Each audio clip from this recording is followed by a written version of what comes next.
Hər birinizə salam, dəyərli izləyicilər. Gəlin başlayaq Array test bankının sonunda olan 9 sınağın izahına. Bu gün çəkəcəyimiz ümumi sınaq 1-dir. Gəlin başlayaq. Deyir, veb səhifəyə cədvəl əlavə etmək üçün HTML kod fraqmenti verilmişdir. Fraqmentə əsasən doğru fikirləri müəyyən eləməyimizi istəyir bizdən. Fikirlərə baxıram. Deyir, cədvəl 4 sütun 3 sətirdən ibarətdir. İstənilən bir sətirdəki xanaları sayaraq deyə bilərəm sütun sayın. Hə, 4 dənədir, 4 dənədir. Düzdür, bu birinci fikir. İkinci sətrin üçüncü xanası kursivlə yazılıb. İkinci sətr ikinci TR-dir. Daha doğrusu bir dəqiqə. 3 sətirdən ibarətdir hissəsinə baxmadıq. 3 sətirdən ibarətdirmi? Bu birinci sətr, bu ikinci TR açıldı, bağlandı. Bu da üçüncü TR. Hə, düzgün imiş. Əla. Sonra nə deyir? İkinci sətrin üçüncü xanası kursiv şriftlə yazılıb. İkinci sətrin, yəni ikinci TR-nin üçüncü xanası. Kursivdir, düzdür. Birinci sütunda qrafik fail istifadə edilmişdir. Birinci sütun hər sətrin birinci xanasıdır. Burada yoxdur, burada da yoxdur, burada da yoxdur. Bu yanlış fikirdir. 4-ə baxaq. Sonuncu sütunda istinadlar istifadə edilmişdir. Baxın. Burada yoxdur, burada var, burada da var. Hə, istifadə edib. Nədir? Birinci sətirdə olan bütün mətnlər kursiv şriftlə yazılıb. Birinci sətirdə olan bütün mətnlər kursivlə yazılıb, yox. Hamısı underline, yəni altdan xətti formada yazılıb. Bir dənə baxaq, görə video gedir, əla. Deməli, sonra baxaq ikinci sualımıza. Deyir, proqram icrası nəticəsində ekranda nə əks olunar? A3,7-dir, B2-dir. A-ya mənimsədir int A, yəni A-nın nöqtədən soldakı hissəsini, yəni 3-ü. Sonra nə edir? String A vurulsun B. A vur B 6-dır, stringə çevirəndə olur dırnaqda 6. Dırnaqda 6-nı vurur 2-yə, olur dırnaqda 2 dənə 6 və ekrana 6 kimi çıxır. 2 dəyərli separate bunların arasına girir, nə qoyur? 6-2 qoyur. Sonra bu hissə işləyəcək. Bura nədir? String B, yəni 2 vurulsun A, yəni 3, 3 dənə 2. Oldu nə? 3 dənə 6, 4 dənə 2, 3 dənə 6, 4 dənə 2. Cavabım oldu D variantı ikinci sualımızda. Fayllar yerləşdirilərkən disk 4 KB-lıq klasterlərə bölünüb. Həcmi 6 KB olan qrafik fayl, 3 KB olan mətn faylı, 15 KB olan səs faylı ümumi olaraq diskə neçə KB yer tutar? Əla. Deməli, 6 KB-lıq qrafik fayl üçün mənə lazım olacaq 2 dənə klaster. 3 KB-lıq mətn faylı üçün 1 dənə klaster. 15 KB-lıq səs faylı üçün də 4 dənə klaster. Ümumilikdə 7 klaster lazımdır. Hər birinin həcmi də 4 KB-dır deyə ümumi həcm olacaq 28 KB. Cavabım olacaq A variantı. Baxıram 4-cü sualımıza. Nədir? Küknar sözündəki hər bir hərf əlifbada özündən müəyyən mövqeyi məsafədə yerləşən hərflə əvəzlənib. Verilmiş simvollardan yığılan hansı küknar sözünün şifridir? Deməli, küknarda birinci və üçüncü simvol eynidir. Bunu çıxıram ona görə. Bu da çıxıram. Bu da çıxıram. Qaldı B və D variantları arasında. Gəlin, yoxlayaq indi. Q-dan M-ə gəlmək üçün 1, 2, 3. Ü-dən B-yə gəlmək üçün 1, 2, 3 bəs eləmir. Deməli, B variantı getdi. Qaldı D variantı. Baxaq 5-ci sualımıza. Elektron cədvəl fraqmentinə əsasən D1 xanasına yazılmış düsturu D2 və D3 xanalarına köçürdükdən sonra D4 xanasının qiymətini müəyyən edin. Bunu bir sətr aşağı sürüşdürəndə A qalır yerində 1 olur 2, B onun yerində qalır 2-nin də qabağında dollar var deyə olduğu kimi qalır. Deməli B2 burada B2 kimi keçəcək, A2 də bura keçəndə olacaq A3. Bunların deməli xanaların qiymətlərinin gəlini hesablayaq. A1 plus B2, yəni 11 plus 10 oldu 21. Nə oldu? 11 plus 21 32. Bura oldu 32. A2 plus B2 13 plus 21 oldu 34. 56 plus 21 bu da oldu nə? 77. 77.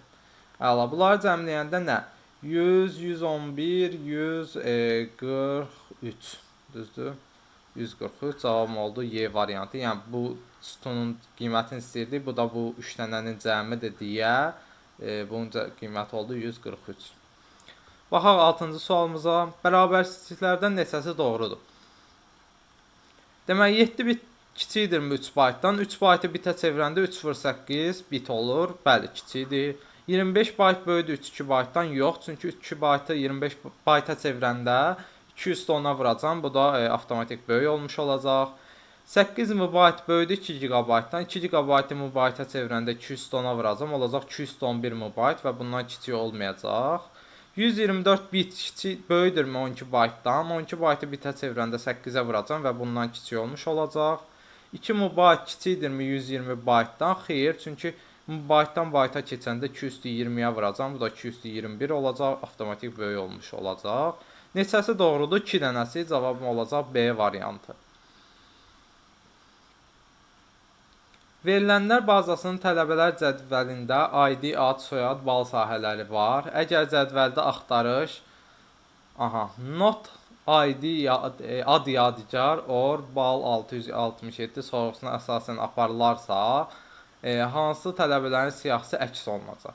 Əslində bunu De Morgan qanunu ilə rahat həll edə bilərik, amma abituriyent səviyyəsində o qanundan danışılmır deyə gəlin biz baxaq bir-bir.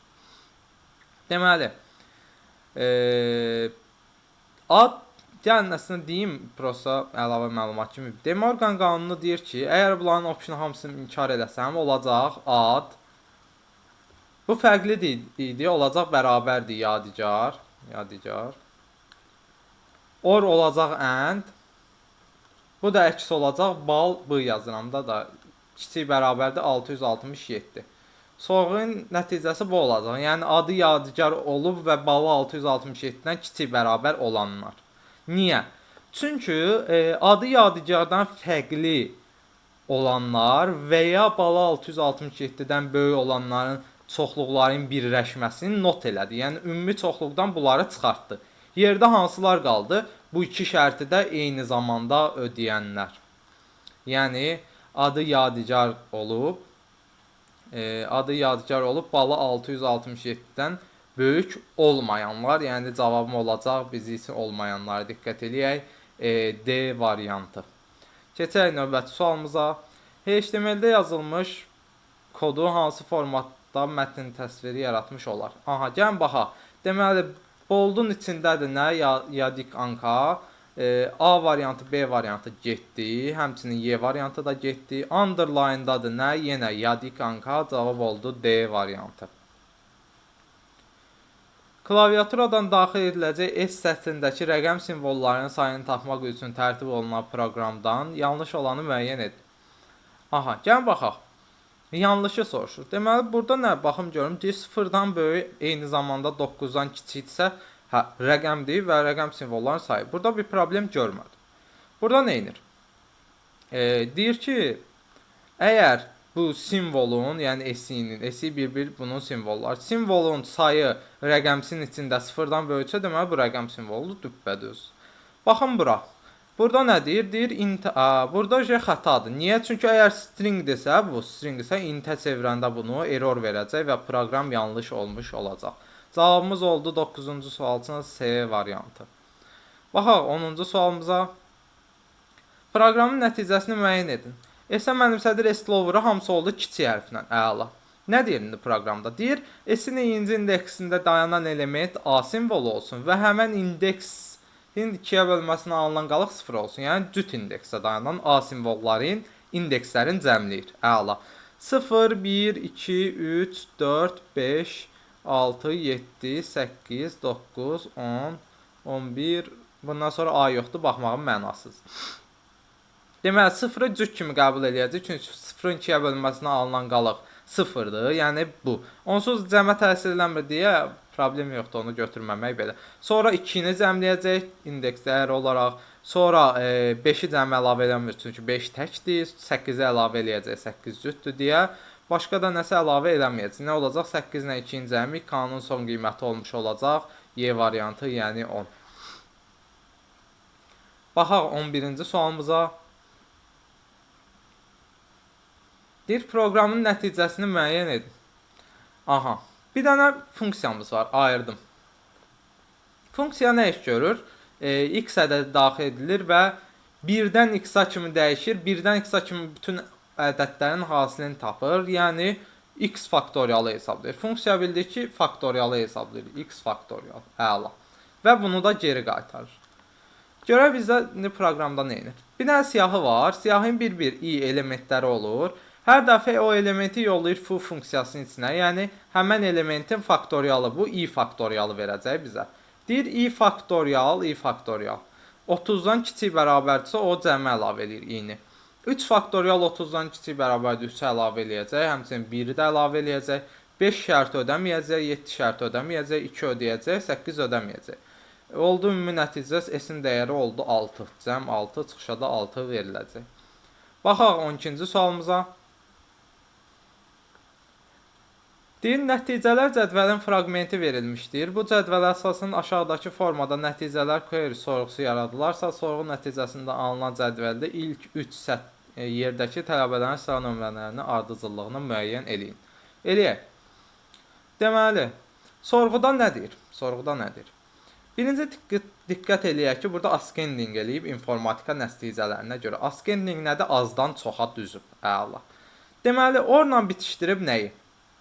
Not, məntiq nəticələri not kiçikdir 38. Yəni, məntiq nəticələri nə olmalıdır?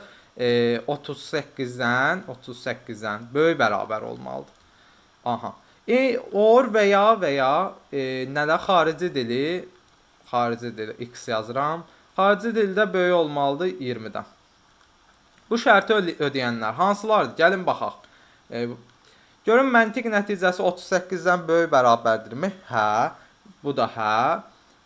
Bu da hə.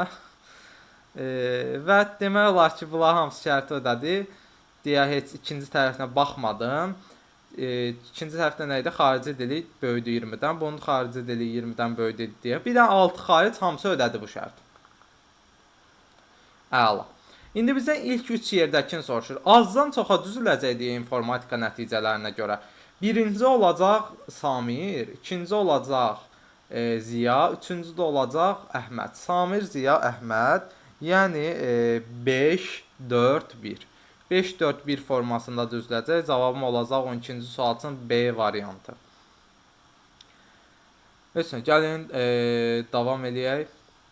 13. Proqramın icrası zamanı A və B dəyişənlərinin hər biri üçün 12 qiyməti daxil edilərsə. Yəni, bu da 12 olsa, bu da 12 olsa. Ekrana nə əks olunacaq? S 7-dir. A kiçikdir B-dən, xeyr. Və ya A bərabərdirmi B plus 1-ə? Yenə xeyr. Orun hər iki tərəfi minusdur. Bu şərt ödəmədi. C-yə mənimsətdə A plus B-ni, yəni 24-dür. Sonra da səni 2-yə vurdu, çıxışa verdi, yəni 48 oldu. Cavabım oldu Y variantı. 14. Mətn redaktorunda yazılmış Array Education Center fraqmentində kursor dayandığı mövqe göstərilmişdir. Bu fraqmentə cədvəldə qeyd olunan ardıcıllıqlı əməliyyatlar tətbiq edildikdən sonra fraqmentin son məzmunu necə olar? Əla, gəlin baxaq. 3 dəfə sağa ox işarətini sıxır. Keçir bura. Sonda hələ ki burada dayanıb. Neynir? Delete-yə basır 2 dəfə. Delete kursordan sağda dayanan simvolu silir. Yəni i ilə o getdi. Deməli 4 dəfə sola keçir. 1, 2, 3, 4. Bura gəlmiş oldu. İndi neynir? 3 dəfədə backspace-i kursordan solda, deyəsən delete solda dedim. Delete sağdakını silir, sağdakını sildim. Backspace-ə soldakını silir. 3 dənə soldakı bu getdi. Əla, nə qaldı? Array, U, ca, T da yerində, N, ət işarəti center. Cavabım oldu B variantımız. Cavabım oldu B variantı. Davam edək. Proqramın nəticəsini müəyyən et. Neynir? Asus Gaming. S-ə mənimsədir S.Capitalize. Capitalize nağarı ilk simvolu böyüdür, qalanları kiçildir. Birinci printimdə ilk simvol böyük, qalanları kiçik form olmalıdır. S variantı getdi, D variantı getdi, Y variantı getdi. Sonra, növbəti printdə kiçik S-ləri böyük S-nə əvəzləyir. Bütün kiçik S-lər böyük S olmalıdır. Burada kiçik olaraq qalıb deyə bunu çıxdım. Qaldı bir dənə A variantı. Cavabım oldu A variantı. Verilmiş qrafın qonşuluq matrisinin sətr üzrə xanalarda yalnız 1-0 olan təpə hansıdır? Bu B təpəsi olacaq, asanlıqla görsəniz. B təpəsi hamısı ilə qonşudur. B-dən A-ya 1, B-dən Y-yə 1, B-dən D-yə 1, B-dən C-yə 1, amma B-dən B-yə 0, yəni ilgəyi yoxdur deyə bir dənə 0 olacaq B təpəsinin. Baxaq 17-ci sualımıza. Deyir, elektron poçt ünvanına əsasən istifadəçi adını müəyyən edin. İstifadəçi adı işarəsindən soldakı hissə, yəni infodur, cavabım olacaq C variantı. Giriş və çıxış qurğularına görə Euler-Venn diaqramına uyğun bəndləri müəyyən edin. Gəlin eləyək. Prosesor bizim hesab məntiq qurğumuzdur, ona işimiz yoxdur. Sensor ekranı həm giriş, həm çıxış qurğusudur, bu getdi 2-yə. Joystick bizim üçün giriş qurğusudur, 3 getdi bura. Plotter çıxış qurğusudur, 4 getdi bura. Proyektor da çıxış qurğusudur, 5 getdi bura. Trackball-da giriş qurğusudur, 6 getdi bura. 1-ə 3, 6, aha. Deməli 2-yə 4, 5, 2-yə 4, 5 cavabım olacaq C variantımız. 18-ci sualda. Baxaq 19-cu sualımıza. Anar, yadigar və Nicar informatik fənni üzrə keçirilən beynəlxalq yarışda ilk 3 yeri tutdular. Hər sətirdə yalnız bir mülahizənin doğru olduğu məlumdursa, birinci və ikinci yerin kim olduğunu müəyyən edin. Əla. Gəlin baxaq. Hər sətirdə yalnız biri doğrudursa, bir mülahizə doğrudursa, bunu yoxlayaraq bilə bilərik. Necə? Adətən bu tip suallarda eyni parametrdən danışanlar yalan danışır. Yəni, burada 2 sətirdə də Nicarın ikinci olduğunu deyir. Bu, böyük ehtimaldır ki, yalan danışmış olacaq. Amma gəlin yoxlayaq da biz... Bu, tutaq ki, bu doğrudur, bu yanlışdır. Anar birincidir, Nicar ikincidir, yanlış. Deməli, Nicar ikinci deyil.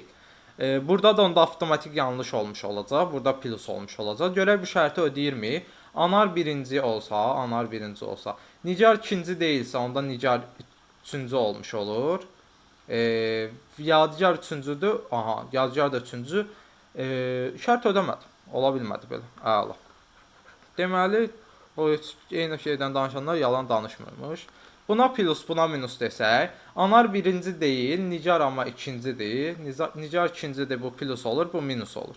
Deməli, Anar birinci deyilsə, yerdə bir dənə üçüncülük qaldı. Anar olacaq üçüncü, Yadigar da olacaq birinci. Və mülahizələrdə ödəyəcək. Bizdən nəyi soruşur? İndi heç nə. Nicar birinci, yox, Nicar ikincidir. Yadigar birinci, hə, Anar ikinci, Anar üçüncüdür, yox. Yadigar birinci, Nicar ikinci. Bu doğru fikirdir. Cavabım olacaq C variantı. Keçdik 20-ci sualımıza.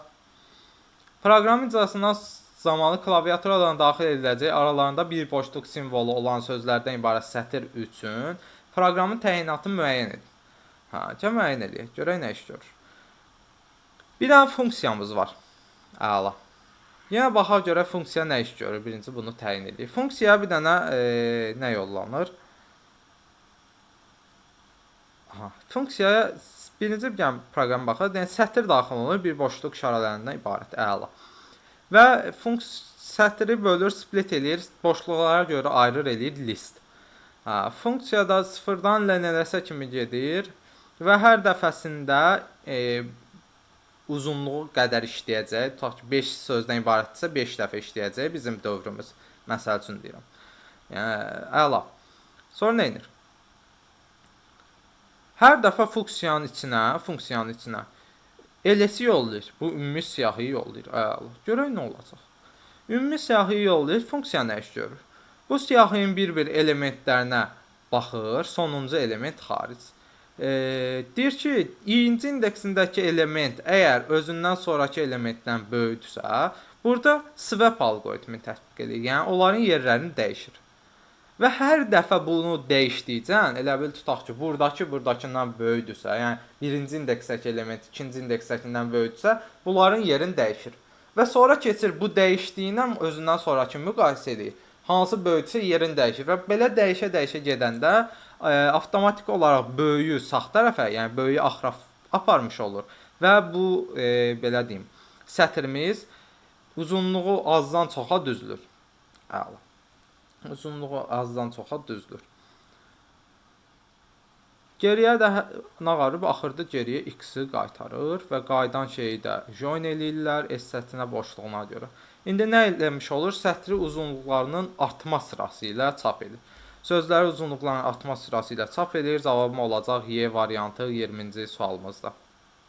21-də elektron cədvəl fraqmenti verilmişdir. A1 xanasına hansı tam ədəd yazılmalıdır ki, hesablamalardan sonra A2 D2 diapazonuna əsasən qurulmuş diaqram şəkildəki kimi olsun. Aha. A2 D2 əsasən qrup diaqramı. Yəni buradan bura bu xanaları seçib. Deməli 6 ilə 8 arasında 7 var. Deməli bu olub 7, bu olub 7. Sonra 15 olub bura. 15 deyil. 9 olub bura. Bərabər işarəsi biraz bərabər oxşamadı. Sonra da 18 olub bura. Bura 18 olubsa B1 olub neçə? 17. B1 17 olub 17. 17-dən 3 çıxdım 14 böldüm 2-yə. Deməli A1 neçə imiş? 7 imiş ki 7-ni vurub 3-ə 2-yə daha doğrusu olub 14. Üstünə 3 gəlib olub 17. Bu oldu 7. A1 xanasına deməli nə yazılmalıdır? 7 yazılmalıdır. Cavabım olacaq B variantı 21-ci sualımızda. Keçək 22-ci sualımıza. Alqoritm fraqmentin icrası zamanı x dəyişəninə 8 dəyəri girişə verilmişdirsə, x olmuşdursa 8. Bu olub x minus, yəni 8 minus 2 6. Deyir ki, 3 dənə 6-m, yəni 18 kiçik 18-dən yoxa gedəcək. Kiçik deyil. Yoxda da S-yə mənimsədəcək x minus 3-ü S olacaq 3 və axırda da 3-ü çıxışa verəcək. Cavabım olacaq D variantı, yəni 3. Baxaq 23-cü sualımıza. İfadəsinin nəticəsini onluq say sistemində müəyyən edin. Deməli, keçək hamısını 11-ə. 1, 0, 1 olacaq. Deməli, 0, 1, 2... Ay, dondu bu, biraz axıya. Deməli, 0, 1, 2 yazsaq, 1 vursun 2, 2, 4, plus 1, yəni 5, bu oldu 5. 202, 64 vurulsun, yəni 0, 1, 2 yazsaq, 2 vurulsun 802, yəni 64, 128 plus 2, 130, 303 yerində. 404-dəki 4 vurulsun 16 üstü 2 nə olacaq bu? 2 üstü 2, bu da 2 üstü 8, 2 üstü 10, 1024 plus 4, 1028. 1028 nə yazılır bura? 1028. Bunları cəmləyəndə 438 ilə 1028-i cəmləyəcək. Bu da nə eləyəcək? Deməli, baxaq. 1450, 1466, 1466 olacaq bizim düzgün cavabımız. 24-cü sualımıza. 129 səhifədən ibarət olan mətn sənədinin ilk səhifəsində 209 vurulsun 210 pikseldən ibarət 256 rəng çalarlı politrina, yəni 8 bitlə və yaxud 1 baytla kodlaşdırılmış qrafik təsvir. Digər səhifələrin hər birində, digər neçə dənə səhifə qaldı? 207-dən. Hər birində orta hesabla 16 sətr, 204 sətr. Hər sətirdə Unicode-la, yəni 2 baytla kodlaşdırılmış 207 dənə simvol. Gəlin hesabla. Bu oldu 219 plus 214, 218, 219 plus 219 byte. 2 dənə 219 olacaq 220 byte. 220 byte. 220 byte-a deyə bilərik ki, 1 MB. Hələlik belə deyirəm. 1 megabayt. Nə deyir? 50% arxivləşdirdikdən sonra, gəl 1 MB deməyək, 210 KB kimi saxlayaq. 210 KB kimi. 50% arxivləşdirmək yarısının getməsi deməkdir. Qalacaq 209 KB. Şəbəkəs bu sürətlə ötürülür. Əla. Bu da biti çevirə bayta ki, orada ixtisar gedə bilsin. Bu S-dir, bu V-dir. S böl V ilə T-ni tapacaq. Demək ki, bitdən saniyə seçəndə V bərabər olacaq nə? 256, 208-dir. O bir dənə 203-ə böləcəm ki, olsun KB böl saniyə. İndi S böl V ilə bu oldu 205. 205 KB böl saniyə. S-im də nədir? Yazıram surətdə 209 KB. Küblər ixtisar getsə, 205-i, ümid edirəm görüntünün altına düşmür. 209-u 205-ə böləndə 204, yəni 16 saniyəyə də qalxdı yuxarı, oldu 16 saniyə. Cavabım oldu 16 saniyə 24-cü sualımızda. Baxaq 25-ci sualımıza. Deyir, tərtib edilmiş proqram 10 bu ədədlər daxil hər biri üçün icra edilərsə neçə dəfə yes ifadəsi ekranda əks olunar? Baxaq. Deməli, yes ifadəsinin əks olunması üçün bu ifə girməlidir. T1 olmalıdır. T'nin də 1 olması üçün R 0 olmalıdır. R'in də 0 olması üçün bu ədədin 100-ə bölməsində alınan qalıq 0 olmalıdır. Bunun da mümkün olması üçün ədədin 2 ilə yanaşı 0 rəqəmi olmalıdır. Məsələn 10-da ödəməyəcək. Çünki 10-da onun yerə 100-ə bölməsində 10 ümumiyyətlə dövrə girmir. Getdi. Bu ilk dəfə 23 götürəcək, ödəməyəcək, 3 atacaq, 12 götürəcək, ödəməyəcək, atacaq, 0-1-i götürəcək, ödəməyəcək, atacaq. 2 ilə yanaşı 0 olduğuna görə burada 0 olacaq və dövrə girəcək. Deməli, bu ədədçin və bu ədədçin, 2 dənə ədədçin. Bu ifin içinə girəcək, çünki bunların 2 dənə yanaşı 0 var. Əla. Demək, 2 dəfə ekrana əks olunacaq. 25-ci sualımızda. Baxaq 26-cı sualımıza. A-nın girişə verilmiş hansı natural qiymətində 52 çıxışa veriləcək. 52. Deməli, son A-nın 52 olması üçün B ya burada olmalıdır nə? 49. Ya da burada olmalıdır nə? 48. Ya 49 olmalıdır, ya 48. Əla. İndi 49-48 olması üçün. Fikir verin. Neynir? B-nin hər dəfə üstünə 2 gəlir və i 0-dır. 6-dan kiçik olduğu müddətcə bir vahid artır. Yəni, dövrüm neçə dəfə işləyəcək? 0-6 yarım intervalında 0-5 parçasında deyə bilərik. 6 dəfə. Yəni, B-nin üstünə nəticə olaraq 12 gələcək. 6 dəfə 2. B-nin də ilkin qiyməti 3A-dır. 3A-nın üstünə 12 gələcək. Ya bu 49 olub, ya da 48 olub. İndi hansı olub? 12-dən 49-dan 12 çıxsam, 49-dan 12 çıxsam, olacaq 37. 37 də 3-ə bölünmür. Amma natural ədəddir axı. Deməli 49 olanmaz. 48 olsam, 48-dən 12 çıxacam, olacaq 36. 36-da 3-ə böləcəm, olacaq 12. 12 olsa 12 vur 3, 36, üstünə 12 gəl, elədi 48. Yəni 4 dənə də qısaca.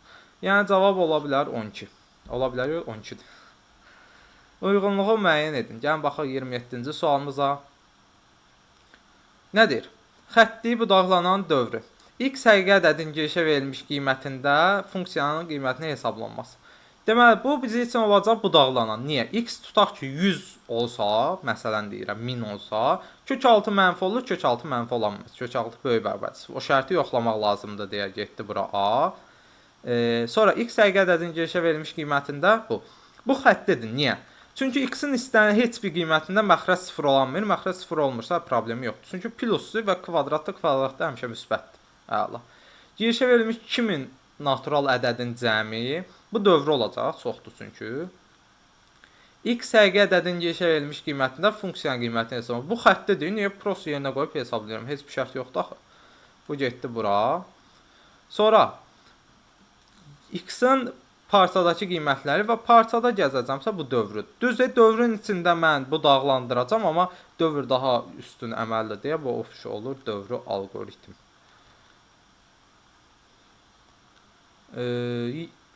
Keçdim 28-ci sualımıza. Gəlin 28-ci sualımızı götürək, gedək Word-də yazaq, yerimiz olsun. X və n natural ədədi üçün bu. Birinci X və girişə verilmiş X və n natural ədədini istəyim. N, X, N, nəsə də N, X. Biraz səliqəsiz oldu. Gəlin, biraz səliqəli formaya keçirdim. X, N. Əla. Neynir? Biz faktorial hesablamalıyıq. Burada da bir faktorial var. Deməli, hansı dəyişənləri götürəcəm? Birinci bir dənə gələcəm, i dəyişəni götürəcəm. Başladacam 1-dən. Niyə 1-dən başladıram? Çünki n dənə həddi var. Hər dəfə həddlərini hesablayacam. F-in ilkin qiymətini götürəcəm 1. P deyə bir dəyişən götürəcəm 1. Bir də K deyə bir dəyişən götürəcəm 1. Bir dənə də dövr başladacağam. Deyəcəm i kiçik bərabərdir n olduğu müddətcə davam edən bir dövr başlat. Hərəsində davam etsin. Nə edirəm hər dəfəsində? Deməli, bir s götürmək yaddan çıxdı. Bir dənə də burada bir dənə yer eləyək. Burada bir dənə yer eləyək. K-ya dedik 1, s-ə də deyək 0. Hər dəfə dövrə girən kimi. Birinci p-ni hesablayıram. P mənim üçün sürət. Hər dəfə x kvadratı dəfə artır. Hər dəfə x kvadratı dəfə artır. Əla. Dövrə girən kimi k-nı təyin edirəm. İlk dəfə mənfidir deyə k-nı mənfi 1-ə vururam.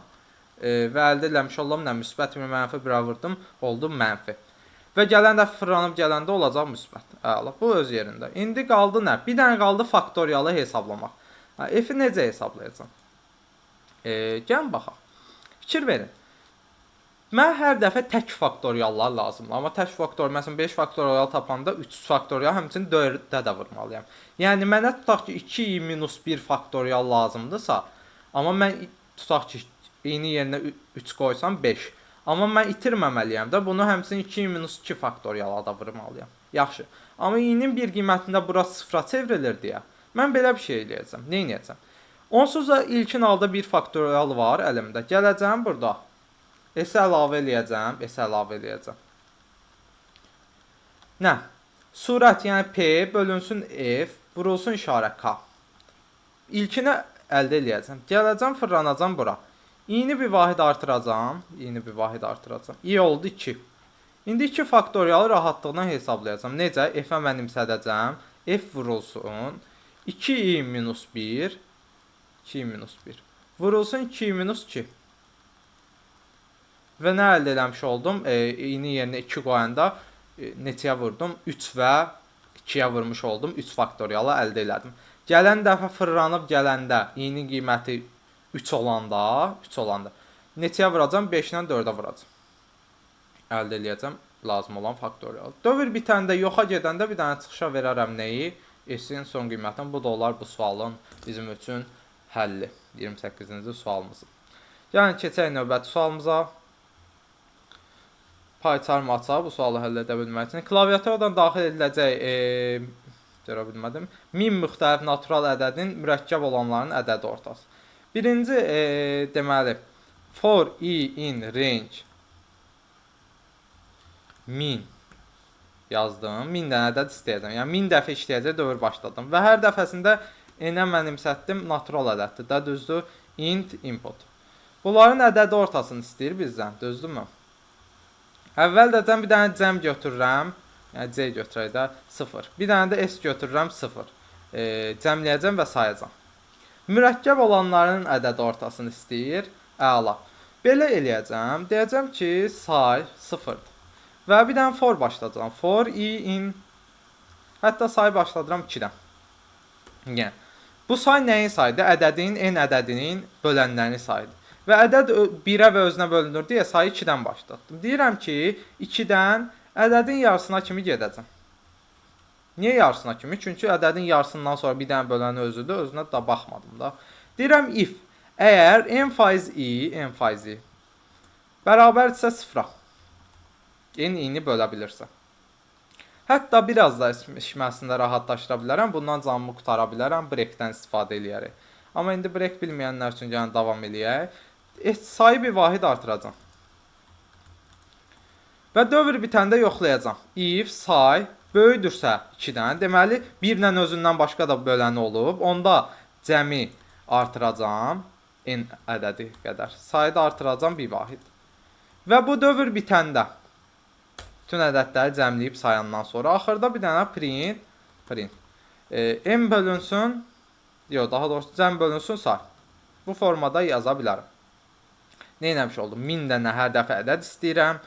Başlayıram ədədin bölənlərinə baxmağa 2-dən yarısına kimi. Əgər bölənlərin sayı 2-dən çox olsa, onda biləcəm ki, nədir? Bu bir dənə diqqətli olun, bir dənə xətaya yol verməyək. Burada gəlin bunu i yerinə x deyək. 2-dən i dəyişəni götürməyək də. Bölənləri saydım. Sayı əgər 2-dən böyük olsa, bu ədədi cəmlədim, sayda bir vahid artırdım.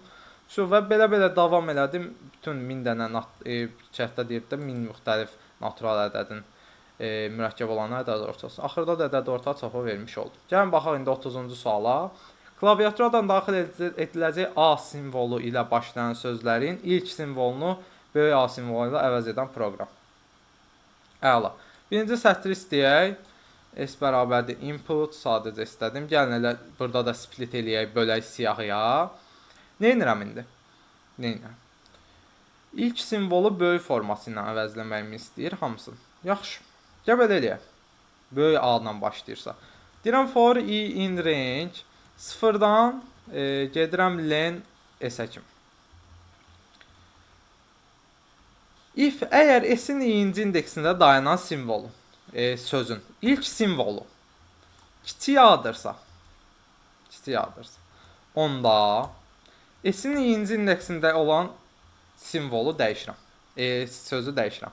Necə dəyişirəm? Həmən indeksi olan sözün capitalize eləməyəcəm. Niyə capitalize eləməyəcəm? Çünki capitalize eləsəm, məsələn, burada anka sözü A böyüyüb, K-da böyük qalıb. Capitalize eləsəm, bu A böyüyəcək, bu birikilər kiçiləcək. O görə capitalize eləmirəm. Nə edirəm? Deyirəm 0-cı indeksindəki apr eləyirəm. Nöqtə apr. Apr eləyirəm. Davamına birləşdirirəm S-inin birinci indeksindən sonrasını. Əla. Bu formada istədiyimi əldə eləmiş olaram. Gəlin baxaq, print S deyək. Run vurdum. Gələm əlavə eləyirəm bunu. Biz onu gəlin sətrə də çevirək, list formasında qalmasın. Burada da bitəndən sonra S-ə join eləyirəm boşluq işarəsi ilə. Join eləyirəm S-i. İndi run vur. Əlavə eləyirəm bunu. Enter vurdum və gördük nə oldu? R olduğu kimi qaldı, A-lar böyüdü və buradakı nəticəni əldə eləmiş olduq. Bu günlük bu qədər. Növbəti videolarımızda görüşmək üçün yorum yazmağı, like atıb kanalımızı paylaşmağı unutmayın. Siz bizə dəstək olun ki, biz də sizə dəstək olaq. Sağ olun, salamat qalın.